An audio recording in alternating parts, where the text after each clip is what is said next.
ቤተሰብ እንዴት ናችሁ? ሁሉ ሰላም፣ ሁሉ መልካም አለን። በጣም ሰላም ነኝ። እናንተ እንዴት ናችሁ? አለን። እኛ እየሰራ ነው የምንገኘው። አንዳንድ ነገር ልላችሁ ነው መጣሁት። በነገራችን ላይ አሁን በአሁኑ ሰዓት በጣም ሙቀት ነው። ራሳችሁን ጠብቁላለሁ። መጀመሪያ ተፍቲሽም ስላለ ደግሞ ራሳችሁን ጠብቁ። ማራክ ላይ በተለያዩ ቦታ ላይ እኔ ትላንትና ቪዲዮ ለቀቁ ላይ በተለይ እየሄድኩ ነው ምናምን ብያችሁ ነበር። ተመልሼ ወደቤት መጥቻለሁ። ተፍቲሽ አለ እዚህኛ እየሄድን የምንቆምበት ቦታ ላይ ተፍቲሽ አለ። አይዲ የሌላችሁ ሰዎች በተለይ ጥንቃቄ አድርጉ። አይዲ ያላችሁ እንኳን ችግር የለውም፣ ግን አይዲ የሌላችሁ አይዲ ያለውን ሲይዙ አልሰማሁም። ሰው ያካብዳል እንጂ አልሰማሁም። እኔ ወላሂ አልሰማሁም። ግን አይዲ የሌላችሁ ልጅ ጥንቃቄ አድርጉ። እባካችሁ ጥንቃቄ አድርጉ። አይዲ የሌላችሁ በተለይ እኔ ጋር አይዲ የሌላችሁ ልጆች አሉ። ከቤት አልወጡም። ይሄው እስካሁን ለምን ተፍቲሽ ትላንት አለ ተባለ። በቃ አልወጡም። የኛ ሰው ደግሞ ትወጣላችሁ። ይሄ ደግሞ ወደ ባህር ወደ ምናምን ወደ አትሂዱ። ተፍቲሽ አለ ከተባለ አይዲም ቢኖርህም ባይኖርህም አትወጣ። ተፍቲሽ አለ ከተባለ ቀድሞ ከሰማህ አትወጣ። ለምን የሆነ ነገር ይኖራል። አንተን ይይዙሃል፣ ያፋጥጡሃል። በዛ ከፊልህን አንተ ይሉሃል። የኛ ክፍል ደግሞ መዋጥን አይደለም ብዙ ጊዜ ወይ ሀበሻ ነው ከፊላችን፣ ወይ ሌላ ወይ ባንጋሊ ወይ ፓኪስታኒ ነው ከፊላችን አይደል? መዋጥን ስንቶቻችን ነን ያለን? እባካችሁ ተጠንቀቁ፣ ጥንቃቄ አድርጉ። እሺ ስራችሁን ስሩ። ስራም ካጣችሁ ደግሞ ትንሽ ስራ ቀዝቀዝ ብሎ በነገራችን ላይ አሁን ቤታችሁ ቁጭ ብሎ 1 ወር 2 ወር ምን ችግር አለው? ሙቀት ነው እንደውም አሁን የተወሰነ ረፉና ከዛ በኋላ ስራ ትገባላችሁ። አትዋጉለት ለዚህ ዱንያ። ለምን አንተ ስትኖር ነው ሁሉ ነገር የሚኖረው። ተይዛችሁ ሀገር ከገባችሁ በኋላ ዋጋ የለውም። እና ጥንቃቄ አድርጉ እባካችሁ።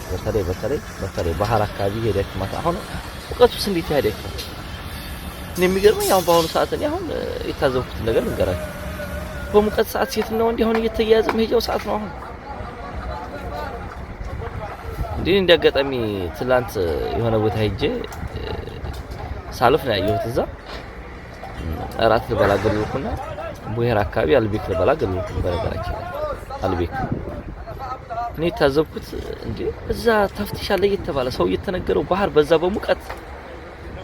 በሙቀት አሁንም ሴት ነው እንዴ ሄዳል። አረ ሴቶችም ቀልብ ግዙ፣ ወንዶችም ቀልብ ግዙ። በአሁኑ ሰዓት ወላሂ ቀልብ ይኖራል።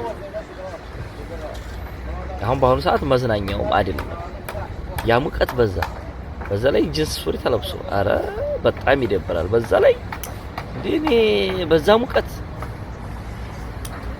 ባህር በዛ ላይ እንደገና ባህሩ ራሱ ይመጣል። አረ ተረጋጉ። ቢእስነሱስ እዛ አካባቢ አሁን ተፍቲሽ मेरे वीडियो बनाओ ተፍቲሽ አሁን በርትቷል። በተለይ ጀማል አብዱልናስር አካባቢ በዛ አካባቢ አሁን ተፍቲሽ አለ የተባለው ብዙ ጊዜ እየተናገሩ ነው። ተጠንቀቁ ያሉ ነው። በዛ አካባቢ ራሱ ቻርጃ ውስጥ እንዲህ አንዳንድ ቦታዎች ምናምን እያያዙ እየጠየቁ እና እናንተ ተረጋ ብላችሁ ይሄን ጊዜ አሳልፉ። ኢትዮጵያ ብትሄዱ ተመልሳችሁ ለማልቀስ ወደ ሳውዲ አገር ሊከፈት ይችላል፣ እንዲህ እንደሆነ ይችላል። ግን ገንዘቡ ከየት ይመጣል? አንተ አሁን ለምሳሌ ኢትዮጵያ እዚህ ሀገር ጀምረህ እንደገና ወደ ሌላ ሀገር ቢዝነሱ የለም ብሩ የለም ለስራ ብትል ወደ ሌላ ሀገር ለህር ብትል ብሩ የለም፣ ትቸገራላችሁ። እና ጥንቃቄ አድርጋችሁ ቤታችሁ ቁጭ ወሮላችሁ። እና ምን ላይ መጣሁ ደግሞ እባካችሁ እናንተ መጀመሪያ ስግቡ ወደ ካምፓኒ ምን እንደሚጣፍባችሁ ለምን እንደምትፈርሙ እወቁ እባካችሁ። ማንኛውም ሰው ማወቅ ያለባችሁ ነገር ዝም ብላችሁ ሄዳችሁ አትፈርሙ። በቃ ፊርማ ታስቀምጡ። ዝም ብላችሁ ሄዳችሁ ፊርማ ፈርሙ። ያ ፊርማ ኋላ ላይ ካንስሌሽን ስትጠይቁ ሌበር ላይ ብትሉ እነዛ ሲሟገቱላችሁ ሌበር ላይ ከሳችሁ ሌበር ላይ ከሳችሁ እናንተ በኦንላይን ልከሱ ይችላል። በኦንላይን ነው ምከሱ። በኦንላይን ስትከሱ አሁን ያ ነገር ይመጣላችኋል። ፋይላችሁ ላካል ውስጥ ያለው ፋይል የፈረምክበት ምን ያልከው ያ አይደለም። ላንተ መጀመሪያ ፊርማ ስትፈርም ለምንድን ነው የፈረምኩት? ለምንድን ነው ያስፈረመው ብላችሁ መጀመሪያ ራሳችሁን ጠይቁ። ምንድን ነው ይሄ ፊርማ የምንፈርመው ነገር ምንድን ነው ብላችሁ ጠይቁ። ዝም ብለህ ይገደል ቢልህ ትፈርማለህ። ብትገደለው ቢልህ ትፈርማለህ።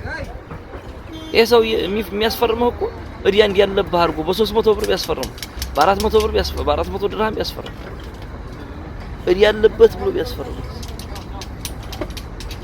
ወዴት ትሄዳለህ አንተ? እናንተ ኋላ ካንስሌሽን ስትጠይቁ አንዳንድ ካምፓኒዎች የሚያደርጉትን ሰምቻለሁ።